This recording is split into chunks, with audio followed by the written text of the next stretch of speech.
One Nation, One Poll has now gathered steam again once the panel led by former President Ramnath Kovind has submitted the One Nation, One Election report to President Murmu that has been accessed by India today. The panel has recommended a three-tier simultaneous poll.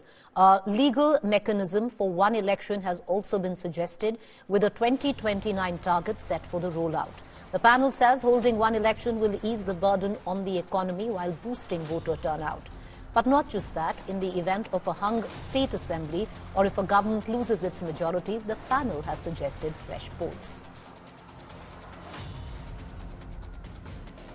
The administration, the political machinery gets involved in electioneering from time to time when it is not simultaneously held. Now when it's held simultaneously, you have an administrative and political machinery capable of working 5 years at a stretch, implementing policies in a better way. The policies can go on and be implemented without break. It saves also resources. So it's something that there is no scope of criticizing or politicizing. This is something that should be welcomed. Modi ji का मकसद क्या है? One nation no election, one nation no election, वही तो चाहते हैं, वही तो चाह रहे हैं, इसीलिए तो जा रहे हैं। मुझे 400 सीटें दीजिए, मुझे 2/3 बहुमत दीजिए, मैं संविधान बदलूं। संविधान बदलने का उनसे क्या फायदा मिलेगा? One nation no election. Cutting across to my colleague Nalini Sharma, who's joining us from the newsroom. Nalini, break it down, this report that has been submitted to the president. What does it entail in terms of when governments fall or, on any other, contingencies in place? Well, Preeti, it's been an interesting series of developments because it's not just one report, but two reports on One Nation, One Poll that we're talking about.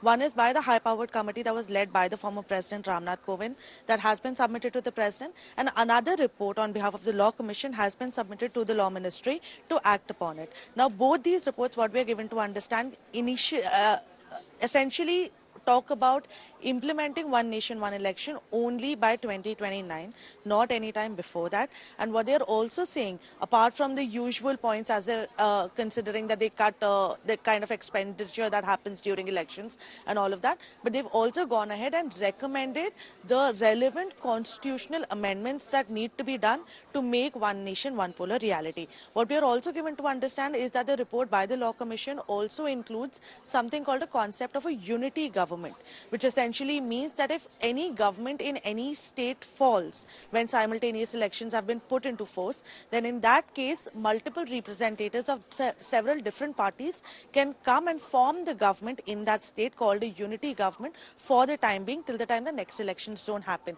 What they've also put into place provisions regarding what exactly happens when a government falls and how soon the elections can be conducted. It remains to be seen how soon the government and the president are able to act upon this to make this a reality. But one thing is certain, that both the high-powered committee led by Ramnath Kovind along with the Law Commission have both recommended that by 2029, which is the next general elections, One Nation, One Poll can in fact become a reality, and it remains to be seen how this happens. Another very important aspect, Preeti, that we missed out is that in the state elections that are leading up to 2029, the term for all of these states is only going to be up till 2029. So even elections that are happening in 2028, the governments that will be formed will only be up till 2029, and then in 2029 the Lok Sabha elections and the state assembly elections will all be held simultaneously.